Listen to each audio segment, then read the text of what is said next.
going on, all my loyal fantasy football fans out there? Welcome to the Blown Coverage Fantasy Football Podcast. I'm the one and only waiver wire queen. Today we are going to talk about players who have the opportunity to be breakout candidates for the upcoming 2022 fantasy football season. Make sure you subscribe to the channel. And if you enjoy listening to the podcast, we are available on Spotify, Apple, Google. We are out here in these fantasy football streets. So let's just talk about it. So I've identified a few players that have the potential to take it to the next level this upcoming season in fantasy football. And I know people are like, it's early as hell, waiver wire queen. But no, if you are in a dynasty league, it is never too early to plan. And if you just love fantasy football, you're probably already trying to get ready for the next season, whether that's redraft or not, because you're addicted to fantasy football, just like me. But nonetheless, these guys I've identified have the potential to take it to the next level because of several factors. Their situation may have changed and they are in a better situation. Last season may have been terrible for some of these guys due to injuries. Maybe they were performing well, but just couldn't get over the hump. It could have been due to being drafted to a poor situation, not having enough offensive weapons, and several other factors like maybe they just stunk it up. But nonetheless, they are in better situations and they are going to take it to the next level and perform better than last year. Let's jump right into it. Let's kick this thing off with a quarterback. Let's talk about Trevor Lawrence with the Jaguars. So we all know that Trevor Lawrence was supposed to be the next best thing, generational quarterback, blah, blah, blah. The next best thing, pretty much. And so he was obviously drafted first quarterback off the board, first player drafted. Okay, fine. It was the Jaguars, and we already know how the Jacksonville Jaguars do things. So he didn't have such a great season statistically. Let's talk about the stats. 3,641 passing yards, 12 touchdowns, 17 interceptions, and he had 2 rushing touchdowns. I look back at the 17 interceptions and I'm like, damn, who was you throwing the ball to? Because it sure as hell wasn't the Jaguar players. But nonetheless, I expect him to improve his interceptions this season. Touchdown to interception ratio will change drastically in a better way. He's going to increase his touchdowns and he's going to decrease those interceptions. Those daggone interceptions have to decrease by a lot because you're not going to win many games if you continue to give the ball up. But I just don't feel like Jacksonville did him any favors. They had the opportunity to really make some changes to that roster in the last draft. But to me, they dropped the ball. They did not identify a young tight end, which would have been his security blanket, which is why they ended up having to trade for Dan Arnold. And, you know, he was okay at times, but then he got hurt and that was it. And then they didn't address the wide receiver position. I know they ended up signing Jones. He's a veteran. He ended up playing solid, had a nice season. Definitely a good player off your bench in Dynasty. However, you look at other young quarterbacks like Joe Burrow. He has weapons. Justin Herbert. He has weapons. These young players, these young quarterbacks have weapons. And in order to be successful, in order to have the chance to be successful, you have to surround them with some weapons. So what are they going to do? They need to identify weapons. So they've signed Christian Kirk to a massive deal, which was insane. I don't consider Christian Kirk a number one, so I don't look at him as someone who's going to be such a big difference maker for Trevor Lawrence. I don't see it. He was just like another Chark to me, but Chark has moved on. And so they also added Evan Ingram. He has an issue with holding onto the ball. He's supposed to be a dynamic, athletic, pass-catching tight end. He can catch the ball, but he seems to have an issue with catching the damn ball.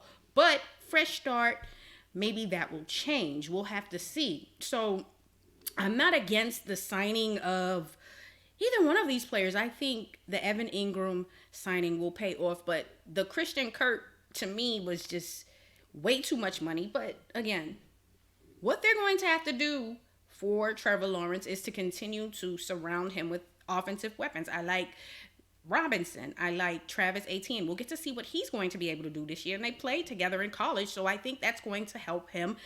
In order for Lawrence to take the next step and have the breakout season, I anticipate better coaching. They identified a new coach. They have a new coaching staff, so that should help him because the old coaching staff was hot hella mess.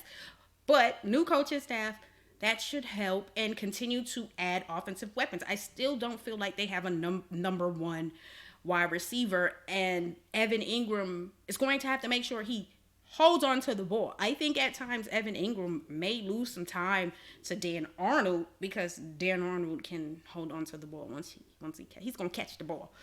But we'll have to see. I do feel like there's opportunity still for this team. They're going to have to continue to work on that offensive line. They made some moves so far this offseason. I'm hoping that they add a number one wide receiver in this draft because this draft is loaded with some really good wide receivers. That is going to be key in Trevor Lawrence's success. So that's simply what they're going to have to do. He played all 17 games, which is great. He ranked 23rd in standard MPPR, which is horrible. But he's a rookie quarterback, so we have to give him the benefit of the doubt. And you were able to see some flashes, and then you was able to see some, ooh, was that a mistake? Did we crown this young man too soon? Well, again, sometimes you are drafted into a situation that is really not good. How many players have been drafted into Jacksonville as a quarterback and it turned out to be a successful situation? Not many quarterbacks. And again, it's all about building around your young quarterback. I already talked about Joe Burrow and Justin Herbert. Build around your young quarterback and let's evaluate him once you add weapons. Hence is why Miami went out and got Hill. They started moving in the right direction with Waddle, and now they added Hill. So now we're all going to be able to see if Tua is really a good quarterback or not, because now you have weapons. Let's see what he can do. And this is what they're going to have to do with Trevor Lawrence. I do believe they're moving in the right direction by adding some offensive weapons. I just don't think these were the best offensive weapons for him. So that may hurt him throughout the season, especially if they do not identify a number one wide receiver. Need a number one wide receiver. So these are some of the things that they need to do and address. And I expect them to address some of that more in this draft. And that is going to help Trevor Lawrence take the next step. Again, didn't have a number one wide receiver. Offensive line was a hot mess. The coach was a hot mess. And he was still able to throw for over 3,600 yards. Look better than Baker Mayfield, y'all. And Donald at times. So it's there. Again, just need to add the weapons. So I anticipate Trevor Lawrence taking the next step this season. So if you are drafting him in a dynasty league, or if you already have him in a dynasty league, you're going to start seeing the results this upcoming season. Let's move on to some of our running backs. Let's talk about Michael Carter Jr., running back with the Jets. Last season, I said he was going to be obviously one of the low-key steals of your dynasty league draft at running back. I was able to pick him up in the third round of one of my dynasty drafts. And I had a few people trying to come and trade for him once the season went on. I said he was going to be the starting running back for the Jets at some point. A little bit later than I expected. I thought it would be early on, but I guess they wanted to see what Coleman really had. He is going to be their day one starter this upcoming season, and he should definitely take the next step. He played 14 games. He rushed for 639 yards on 147 attempts, and he averaged 4.35 yards per carry and had 4 touchdowns. That's going to increase because he's going to have more opportunity. And they have Johnson still on the roster. If he stays, then they complement each other pretty well. If you watched at times last year, that duo worked better than when they had Coleman in the mix. So if they keep these two guys, you'll start seeing more production from both. I think both played very, very well considering the Jets roster. And with Michael Carter being the lead back this year, more opportunity. I always say the more opportunity, the more you have a chance to play well. So more opportunity. I believe he's going to produce with that opportunity, and then he's just in a rhythm and getting more comfortable and used to being out there on the field. Being in and out of the lineup, like with Kenneth Gainwell being drafted into that terrible situation. Wasn't a really good situation for him considering they have like 3 other running backs they like to use as well. So this is a good situation for Carter, and he took advantage of the opportunity as the lead back. Receiving stats, 55 targets, 36 receptions, 325 yards, no touchdowns. Again, Johnson was the change of pace back. I would love to see Carter get more involved in that aspect, and that will increase his stock and make him a more appealing running back. Again, it's the Jets, y'all. I'm not a fan of the Jets. I'm a Giants fan.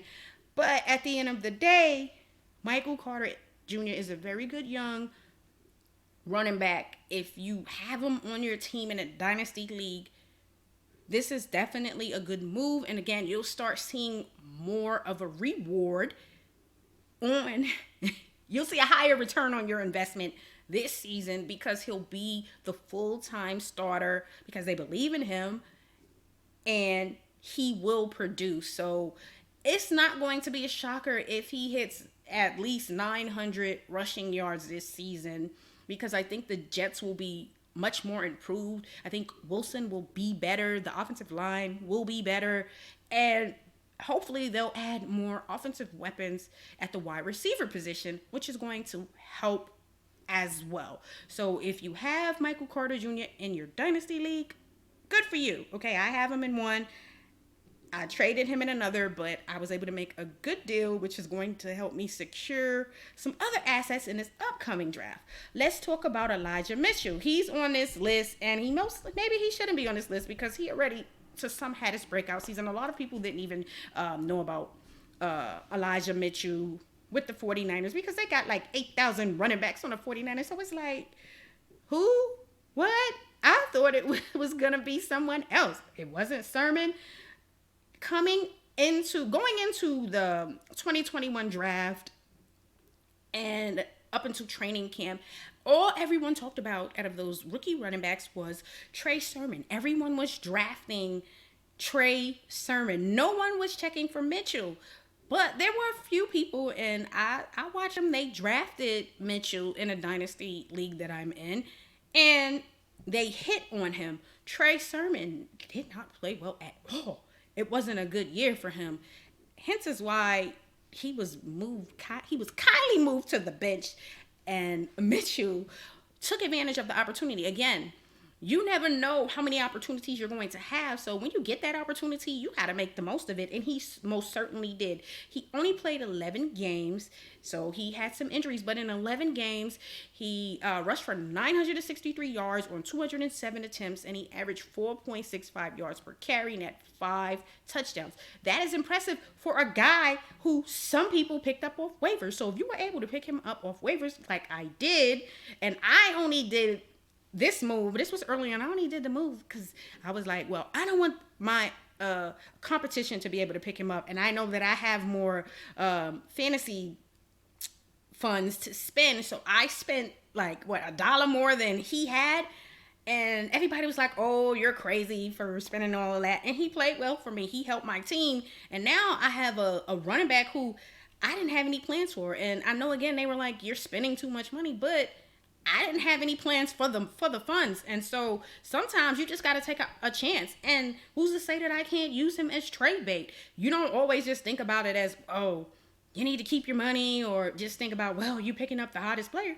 In Dynasty, you may be picking up that player to acquire other assets. So I may use Mitchell in a trade later on because there's some people who are interested in him. But nonetheless, when you pick a player up off of waivers and he has 963 rushing yards and 5 touchdowns in only 11 games, you hit, okay?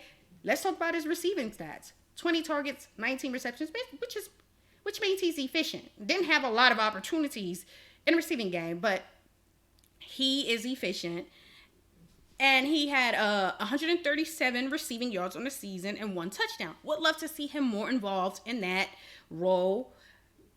And that's going to take him to the next level, okay? If he can play all 17 games, or at least give me 15, and he's more involved in the passing game, I will love that. And that's just going to help his stats and maybe make him more of trade bait for me. Right now, I have him in my starting lineup because I feel like he's going to have a really good season. I think he's going to get over 1,000 yards easily this season and have more touchdowns. So I'm feeling like I hit on waivers and he's a part of my team. And I have a player who's potentially going to have a breakout season. And he had a really good season, which was unexpected. So I'm hoping to see him more involved again. Get those catches up because he'll be a better PPR running back. So let's hope for the best with him. Let's move on to some wide receivers. Let's talk about Elijah Moore, who's definitely going to have a breakout season. It started off a bit slow for Moore because Wilson was stinking it up. They're both rookies. They're playing for the Jets, a team that did not look great for the most part. However, there were times where he showed some flashes of, okay, this was a very good pick in your draft. He played only 11 games. He was injured. He had some injuries, didn't finish the rest of the season off.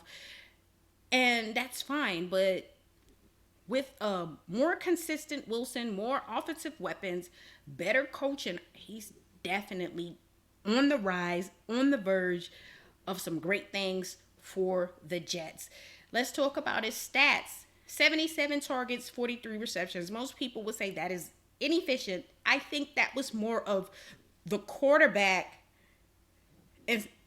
instead of Moore. It wasn't Moore at all. It was more of the quarterback. That sounded kind of like it rhymed. Yes, he had 538 receiving yards, 5 touchdowns, and 1 rushing touchdown, which means they're going to get him involved in the rushing game, which is cool because that makes him even a better option at wide receiver as a young wide receiver in your dynasty league. Again, I expect him to have more targets, more receptions, but I expect it to be a bit more efficient because I expect Wilson to be much better this upcoming season. I expect him to hit 1,000 yards, y'all. I'm going to go on a limb and say he's going to hit 1,000 yards this season because right now he is the clear-cut number 1 wide receiver for the Jets. My fave, Crowder, is no longer with the Jets. He is with the Bills. So right now, he's their guy, and as long as he's healthy and Wilson is growing as a quarterback, you will see the results. So I'm going on the limb out there. I'm saying it, 1,000 yards. And again, he came on strong as the season went on, which means it's there. The talent is there. Just they need to be better as a team overall, and Wilson has to be much better, which I expect him to do so this upcoming season. Let's talk about Rashad Bateman. Y'all, that is right. Wide receiver with the Ravens. So Bateman missed a lot of games early on. Didn't start the season due to some injuries. He ended up playing 12 games, which turned out to be more than what was expected due to the lingering injuries early on. With Bateman, he's a great route runner. He complements Hollywood Brown. So right there, that is good. With the Ravens, they are a run-first team. However, when you start surrounding Lamar Jackson with more offensive weapons, I'll say you'll start seeing improvement. Rashad Bateman, in my opinion, will take the next step. One, because I think he's going to play more than 12 games. Hopefully, he has great health this upcoming season.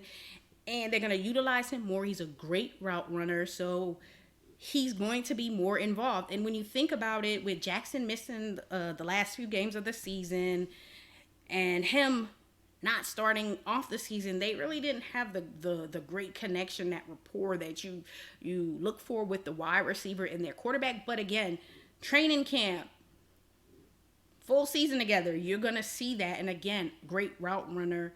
So you will see a huge improvement. Let's talk about his stats. 67 targets, 46 receptions, 515 yards, and 1 touchdown. Those are going to go up. I can see him at least increasing his yards by what? Maybe we'll say a little over 200. So let's say he hits between 700 to 800 receiving yards and at least 4 touchdowns for the 2022 season, and it may even be more. It really just depends. We need Lamar Jackson out there, and we need him to be better. But we do have to keep in mind his number one target is Mark Andrews, so you have to understand that as well. But with, again, better wide receivers, Hollywood Brown took the next step last season and had a hell of a season.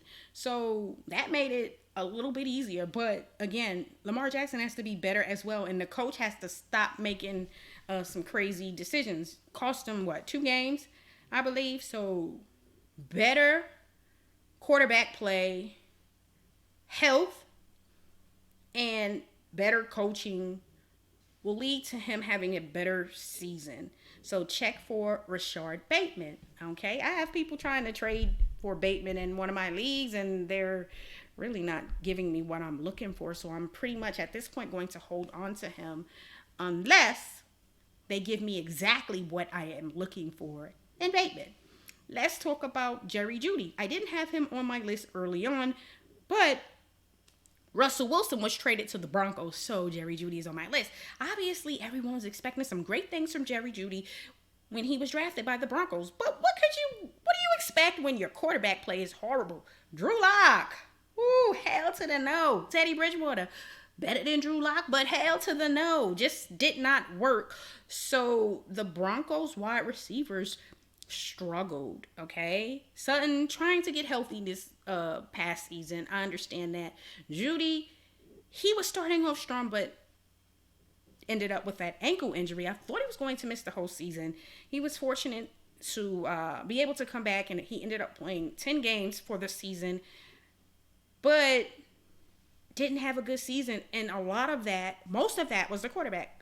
I know he dropped a lot of passes his rookie year, but a lot of the inaccuracies, the inefficient play was due to quarterback play, and you're going to see a big difference this upcoming season. Judy is an Alabama wide receiver. Y'all know how Alabama wide receivers do.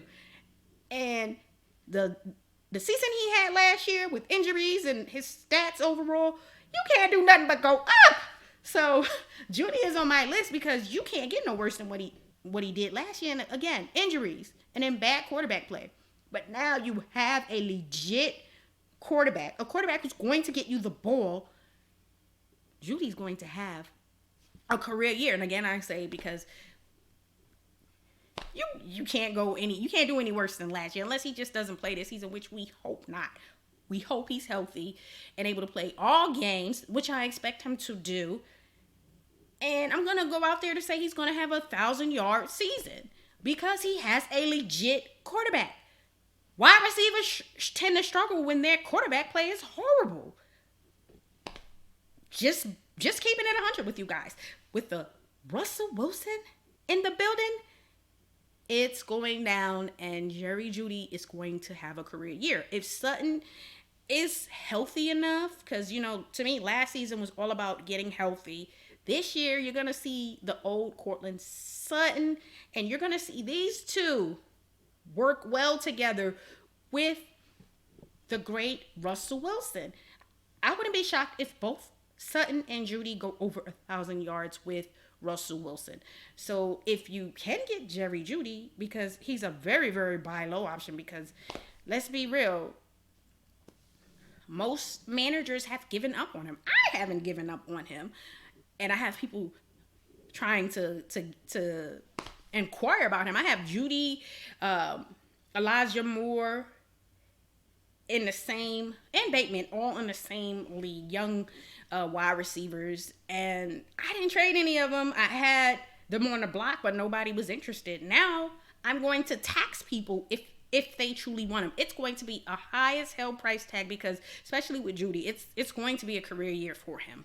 You can expect that, and more definitely another player who's going to really produce this year. So if you can trade for Judy, get him now. Don't wait till the season starts and he has some great games to start the season, because then they're going to want a whole lot that you are not willing to give. So right now in a dynasty league, this is a time to identify some of these breakout candidates who may haven't performed well or was on the verge, and maybe they're the manager who has that player is giving up on him.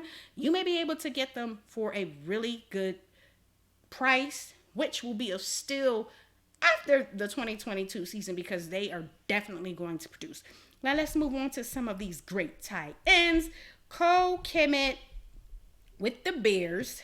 That's right. He didn't play well to start the season. It was kind of up and down. A lot of that was quarterback play and the coaching. Thank the Lord they got rid of that coaching staff. Horrible. Guys, it was terrible. But he still was able to have a solid year. It wasn't bad. It could have been worse, but it was better than what I expected because of the quarterback being, young. Fields was a young quarterback, just thrown in there. Looked like the coach didn't really want him as the quarterback. It just didn't look good at times. But he was still able to produce better than what I think most expected. He played all 17 games. He had 612 receiving yards, which was a career high. I don't think most people expected him to even get 600 yards, considering how terrible the Bears' offense looked last year. And he had no touchdowns. I expect him to take the next step this upcoming season and at least add touchdowns. I want to see a minimum of 4 touchdowns for Cole. I want to see a minimum of 4. So that's going to increase his value. He had 60 receptions on 93 targets, so that's not bad. And I want him to continue to improve. One of the reasons why he's on this list is he should be the clear-cut starter. There should be no question on if he's starting or if they keep Jimmy Graham, bring him back, or whatever the case may be. There shouldn't be no question. Cole should be the starter. Let him grow with that young group, and Mooney, Fields, and Cole. Let those guys continue to gel and grow together and add more offensive weapons like I expect them to do in order to give Fields the chance to produce. But Cole has the opportunity because, again, he's going to start and he's just going to build on this past season, in my opinion, which is what you want to do. And I expect him to do it, guys. He's going to do the damn thing. Hey, go to Cole. I was able to trade CLEMENT in my league, my dynasty league that I run. And I don't remember exactly everything I got from him, but I know I got a number 2. I can't remember the other assets I got, but I know I got a number 2 for him, for him, which was very, very good, and some other assets. So in a 2 tight end league, people are going to be desperate for tight ends at times. And even though some people may look at it like, oh, well, he produced. You got to look at the stats. And again, he produced in a terrible situation. So the situation should be better, more stable, and a little more consistent. So with the consistency and stability, he should be able to be more productive, guys. Let's talk about one of my faves, Pat Freiermuth. That's right, tight end with the Steelers. Played 16 games, ranked 13th in standard and PPR. He is definitely the security blanket for Mitchell Trubisky, right? Yes, I expect Mitch to get him the ball. On a season, he had 79 targets, 60 receptions, 497 yards, and 7 touchdowns. The key with him is he's always going to be in the mix to get touchdowns. He's always going to be a very good option in the red zone, and you want to capitalize on that. I made the mistake in one of my leagues by not taking him in the second round. I had a pick early in the second round, and I'm like, well, I think I'll be able to make it to my second pick in the second round. I don't know. I think it was like pick 206 or 207. And I was like, I think he'll be there. And as soon as I made my pick at 202, he was snatched right after. I wanted to pass out. But I ended up getting Brevin Jordan, who I think is going to also take the next step this year, guys. Definitely. Yes, so Pat is a great option. And Ben relied on him heavily later on in the season. And with Mitch, it's going to be a great connection with those two. And I do believe the Steelers will draft a quarterback this upcoming draft. So that's going to be a good move for whatever young quarterback they do identify, because Mitch is not going to be their quarterback long term. So you already have the young tight end, and he's a very good young tight end. Other players to consider as breakout candidates: Brevin Jordan, tight end with the Houston Texans, started to come on strong later on in the season. Very inconsistent. He was in the doghouse early on, wasn't even seeing the field, considering they were in rebuild mode and that team was a hot hella mess. But as the season went on, he started playing. So keep Brevin Jordan in mind as a player to have a breakout season, because I do believe this year he should be the starting tight end for the Texans. If not, I'll be looking at them sideways, okay? High expectations for Brevin Jordan. Also, Travis Etienne didn't even play 2021 season because of the foot injury. So he has nowhere to go but up. I had high expectations for him last year, but, unfortunately, the injuries. I thought I had him as my top running back. That's because I just really like Travis Etienne, but Harris was very good as well. But Travis Etienne should have a very good season this year coming up. So if you held on to him in your dynasty league, keep him.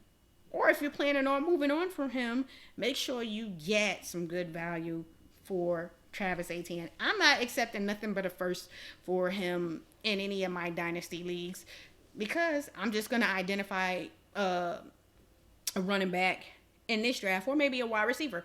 However, if I'm not going to get what I want for him, I'm just going to keep him, because I do believe he's going to be good this year. Some quarterbacks who should or have the potential to have breakout seasons. Wilson, I think he will take the next step, but I do believe they need to identify more wide receivers. They need more offensive weapons to help him improve. Again, I talked about surrounding your young quarterbacks with weapons. Joe Burrow, Justin Herbert, they have weapons. Wilson needs weapons, and then we'll be able to see if he really is the guy that the Jets expect him to be. So if they can add another wide receiver, especially in this draft, I look and expect Wilson to take the next step. Also, Justin Fields, him and Mooney have a great rapport. I had Mooney as a breakout candidate last year, and then people laughed and said, oh, hell no. I said he should hit 1,000. He did. He had a really good season. He's going to take the next step. So if you want to look at Mooney as a breakout candidate this year, okay, cool. I had him as one last year, but he may take some more steps because he's obviously the number one for the Bears right now. And with a full off-season and training camp, Mooney and Fields should be able to work some magic. And then Justin Fields is another player to look for, because he's going to have a full season as starting quarterback. They are expecting him to be their franchise quarterback. They're going to add some more weapons in the draft. New coaching staff who likes him. So you got people who believe in you around you. That motivates you to be all you can be and do better and be better. And with that, y'all make sure you subscribe to the channel. Leave some comments and let me know what you think about the players we've talked about today as potential breakout candidates. And also let me know any players you feel is a breakout candidate for the 2022 season. Y'all have a great week. Peace.